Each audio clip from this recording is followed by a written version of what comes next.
विश्व इतिहास की झलक।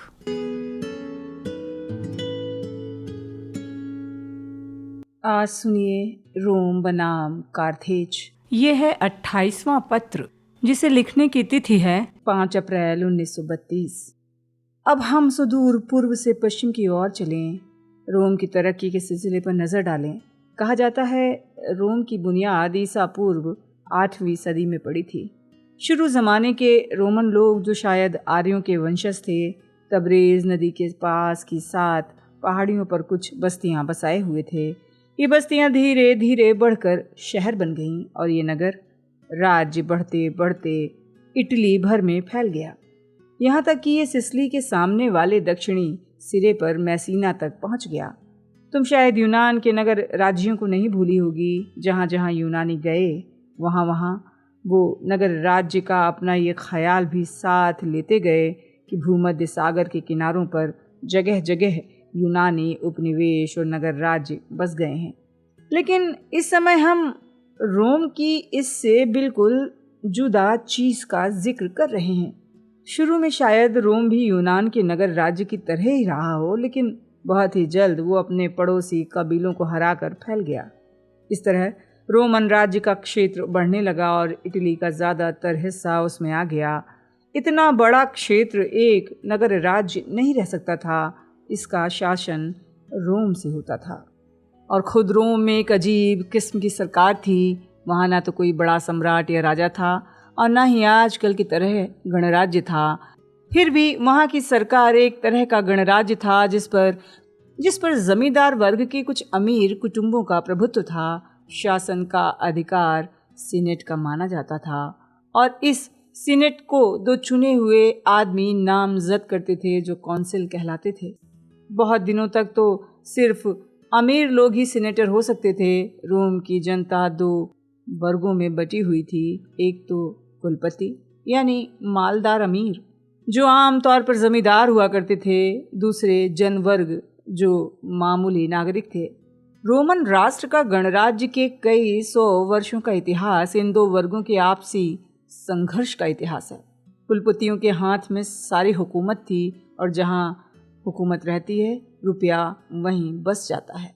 जनवर्ग नीचे दबा हुआ वर्ग था जिसके पास न ताकत थी न पैसा। जनवर्ग के लोग हुकूमत हासिल करने के लिए लड़ते और संघर्ष करते रहे और धीरे धीरे कुछ टुकड़े उन्हें मिले भी। एक दिलचस्प बात यह है कि इस लंबे संघर्ष में जनवर्ग के लोगों ने एक किस्म के असहयोग का कामयाबी के साथ प्रयोग किया। वे लोग दल बनाकर रोम शहर को छोड़कर निकल गए और एक नया शहर बसाकर वहां रहने लगे। इससे कुलपति डर गए क्योंकि जनवर्ग के बिना उनका काम तो नहीं चल सकता था। इसलिए उन्होंने उनके साथ समझौता कर लिया और उन्हें कुछ मामूली रियायतें दे दी। धीरे धीरे वे लोग ऊंचे ओहदों के भी हकदार समझे जाने लगे और सीनेट के मेंबर तक होने लगे। हम कुलपति वर्ग और जन वर्ग के संघर्ष की चर्चा करते हैं और ये समझ लेते हैं कि इनके सिवा रोम में किसी दूसरे वर्ग की कोई गिनती नहीं थी। लेकिन इन दोनों वर्गों के अलावा वहाँ गुलामों की बहुत बड़ी संख्या थी। उन्हें किसी तरह का अधिकार नहीं था। ये लोग नागरिक नहीं माने जाते थे। इन्हें वोट देने का हक नहीं था। ये लोग तो गायों और कुत्तों की तरह अपने मालिकों की व्यक्तिगत और निजी संपत्ति समझे जाते थे। मालिक अपनी मर्जी से इन्हें बेच सकता था, सज़ा दे सकता था। कुछ हालातों में इन्हें मुक्त कर दिया जाता। मुक्त हुए गुलामों ने अपना एक अलग वर्ग बना लिया जो मुक्त लोगों का वर्ग कहलाता था। प्राचीन काल में पश्चिम में गुलामों की हमेशा बड़ी भारी मांग रहती थी और इस मांग को पूरा करने के लिए गुलामों की बड़ी बड़ी मंडियां बन गई थीं। मर्दों, बच्चों, औरतों तक को पकड़ने के लिए, उन्हें गुलाम बनाकर बेचने के लिए ये लोग दूर दूर के देशों में धावे मारा करते थे। प्राचीन मिस्र की तरह पुराने यूनान और रोम के वैभव और बादशाही शान की बुनियाद चारों ओर फैली हुई इस गुलामी की प्रथा पर कायम थी। क्या गुलामी की प्रथा उस समय भारत में भी इसी तरह प्रचलित थी? बहुत करके नहीं थी। चीन में भी ये प्रथा नहीं थी। इसका मतलब ये नहीं था कि प्राचीन भारत या चीन में गुलामी थी ही नहीं। यहाँ तो जो कुछ गुलामी थी वो बहुत कुछ घरेलू किस्म की थी।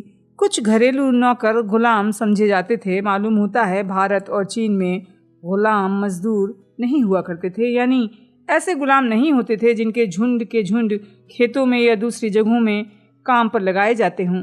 इस तरह ये दोनों मुल्क आदमी को सबसे ज्यादा नीचा गिराने वाले पहलू से बचे रहे। इस तरह रोम बढ़ा, कुलपतियों ने उससे फायदा उठाया और वो अधिकाधिक धनवान और संपन्न होते चले गए। जन वर्ग के लोग गरीब बने रहे और कुलपति उनकी छाती पर सवार रहे। और ये दोनों कुलपति वर्ग और जन वर्ग मिलकर गरीब गुलामों की छाती पर सवार रहे। जब रोम की तरक्की हुई तब उसके शासन का ढंग कैसा था मैं बता चुका हूँ। हुकूमत सीनेट के हाथ में थी और 2 चुने हुए कौंसिल सीनेट को नामजद करते थे। कौंसिल कौन चुनता था? उन्हें नागरिक वोटर चुनते थे। शुरू में रोम जब छोटा था, नगर राज्य था, सब नागरिक रोम में या उसके आसपास रहते थे। तब लोगों के लिए एक जगह इकट्ठा होकर वोट देना कोई बड़ी बात नहीं थी। लेकिन रोम के बढ़ने पर बहुत से नागरिक ऐसे थे जो रोम से दूर रहने लगे। उनके लिए वोट देना आसान काम नहीं था। उस वक्त आजकल जैसे प्रतिनिधि शासन या का विकास या उस पर अमल नहीं हुआ करता था। तुम जानती हो कि आजकल हर एक हलका या निर्वाचन क्षेत्र राष्ट्रीय असेंबली या पार्लियामेंट या कांग्रेस के लिए अपना प्रतिनिधि चुनता है और इस तरह से एक छोटी सी जमात के जरिए पूरे राष्ट्र की नुमाइंदगी हो जाती है। ये बात पुराने रोमन लोगों को नहीं सूझी थी, इसलिए लोग रोम में ही वोट डलवाते रहे। हालांकि दूर के वोटरों के लिए वहां आकर वोट देना करीब करीब असंभव था। सच तो यह है कि दूर के वोटरों को पता ही नहीं रहता था कि वहां क्या हो रहा है। उस जमाने में ना अखबार थे और न छपी हुई पुस्तकें। बहुत कम लोग पढ़ लिख सकते थे, इसलिए जो लोग रोम से दूर रहते थे उनके लिए वोट देने का अधिकार व्यवहार में किसी काम का नहीं था। उनको वोट देने का अधिकार जरूर था, लेकिन दूरी ने इस अधिकार को बेकार बना दिया था। इसलिए तुम देखोगी चुनाव का और खास खास बातों का फैसला करने के लिए असली अधिकार वास्तव में रोम के ही वोटरों के हिस्से में था। वे लोग बिना छाए बाड़ों में जाकर वोट देते थे। इन वोटरों में बहुत से गरीब जन वर्ग के लोग होते थे। धनवान कुलपति जो ऊंचा ओहदा और हुकूमत चाहता था, इन गरीब लोगों को रिश्वत देकर उनके वोट खरीद लेता था। इस तरह रोम के चुनावों में उतनी ही रिश्वत और तिकड़म चला करती थी जितनी कि कभी कभी आजकल के चुनावों में चलती है। जब इधर रोम इटली में बढ़ रहा था, तब उधर उत्तरी अफ्रीका में कार्थेज की ताकत बढ़ रही थी। कार्थेज निवासी फिनीशियन लोगों के वंशज थे और उनमें जहाज चलाने और व्यापार करने की पुश्तैनी परंपरा थी। उनके यहाँ भी गणराज्य था, लेकिन वो रोम से भी ज्यादा हद तक अमीरों का गणराज्य था। ये नगर गणराज्य था जिनमें गुलामों की आबादी बहुत अधिक थी। शुरू के दिनों में रोम और कार्थेज के बीच दक्षिणी इटली और मैसीना में यूनानी उपनिवेश थे, लेकिन रोम और कार्थेज यूनानियों को निकालने के लिए एक हो गए और इस काम में सफल होने पर कार्थेज ने सिसिली ले लिया और रोम बूट की शक्ल वाले इटली की दक्षिणी नोक तक पहुंच गया। रोम और कार्थेज की दोस्ती और मेल बहुत दिनों तक कायम न रहा। जल्दी ही दोनों में टक्करें होने लगीं और कट्टर प्रतिद्वंद्विता बढ़ने लगी। तंग समुद्र के दोनों और सामने डटी हुई 2 मजबूत शक्तियों के लिए भूमध्य सागर काफी बड़ा न था। दोनों के हौसले ज्यादा बड़े थे। इधर रोम बढ़ रहा था और उधर नौजवानी का हौसला और भरोसा था। उधर कार्थेज शुरू में शायद कल के छोकरे रोम को कुछ हिकारत की नज़र से देखता था और अपनी समुद्री ताकत पर भरोसा रखता था। 100 वर्ष से ज़्यादा समय तक ये दोनों आपस में लड़ते रहे। हालांकि बीच बीच में कुछ दिनों के लिए शांति होती रही, लेकिन दोनों ही जंगली जानवरों की तरह लड़े, जिससे दोनों के बेशुमार निवासी तबाह हो गए। इनमें 3 युद्ध हुए जो प्यूनिक युद्ध कहलाते हैं। पहला प्यूनिक युद्ध 23 वर्ष तक यानी 264 ईसा पूर्व से 241 ईसा पूर्व तक चला और इस युद्ध में रोम की जीत हुई। 22 साल बाद दूसरा प्यूनिक युद्ध हुआ और कार्थेज ने हैनिबाल नाम का एक सेनापति भेजा जो इतिहास में बहुत मशहूर है। 15 वर्ष तक हैनिबाल ने रोम के लोगों को सताया, रोम के लोगों को आतंकित किया। उसने भयंकर मार काट करके रोमन सेनाओं को हराया, खासकर कैनी की लड़ाई जो 216 ईसा पूर्व हुई थी। ये सब उसने कार्थेज की मदद मिले बिना ही कर दिखाया, क्योंकि समुद्र पर रोमन लोगों का कब्जा होने की वजह से कार्थेज से उसका संबंध टूट सा गया था। लेकिन हार और बर्बादी को सहते हुए और हैनिबाल का खतरा सिर पर रहते हुए भी रोमन कौम ने हिम्मत नहीं हारी और अपने अदावती दुश्मन से बराबर लोहा लेते रहे। वो हैनिबाल से खुले मैदान में लड़ने से डरते रहे, वो खुली लड़ाइयों से बचते रहे और सिर्फ उसे तंग करने और कार्थेज से आने जाने का मार्ग काटने की कोशिश करते रहे। फेबियस नामक रोमन सेनापति खास तौर से खुली लड़ाइयों से बचना पसंद करता था। 10 साल तक वो खुली लड़ाइयों को टालता रहा। मैंने उसका जिक्र इसलिए नहीं किया है कि वो कोई बड़ा आदमी था और उसका नाम याद रखने लायक है, बल्कि इसलिए कि अंग्रेजी भाषा में एक शब्द उसके नाम पर बन गया है, फेबियन। फेबियन वो चालें होती हैं जिसमें किसी मामले का दो टूक फैसला टाला जाता है।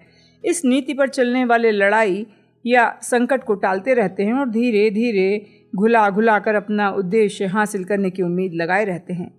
इंग्लैंड की एक फेबियन सोसाइटी है जो समाजवाद में तो विश्वास रखती है, लेकिन जल्दीबाजी में और एकदम परिवर्तन में विश्वास नहीं रखती।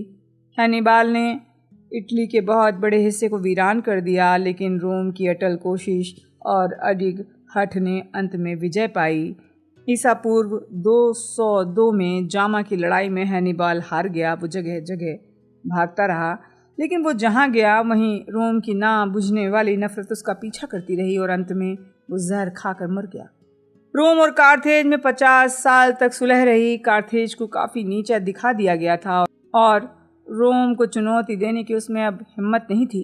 फिर भी रोम को संतोष नहीं हुआ और उसने कार्थेज को तीसरे प्यूनिक युद्ध के लिए मजबूर कर दिया। इस लड़ाई में बहुत भारी मारकाट हुई और कार्थेज बिल्कुल नष्ट हो गया।